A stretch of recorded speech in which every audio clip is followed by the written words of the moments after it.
How to lock or unlock keyboard in your Windows 10 PC or laptop. So if you want to lock or unlock keyboard in your Windows 10 PC or your laptop, then what you need to do? So you need to press the shift key for 8 seconds until you hear a beep sound.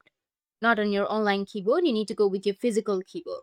So just simply press and hold your shift key for 8 seconds until you hear a beep sound.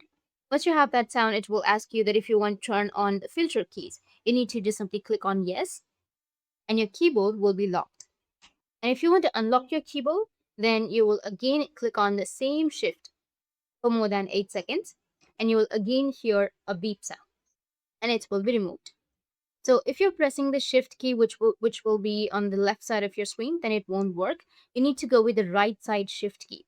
Once you press the right side shift key, then you will have a beep and then you will have this kind of interface. And if you again press your shift keys, which will be on the right side, then the filter keys will be removed or it will unlock your keyboard. So that's it. And if you have any questions, feel free to comment below. Thanks for watching.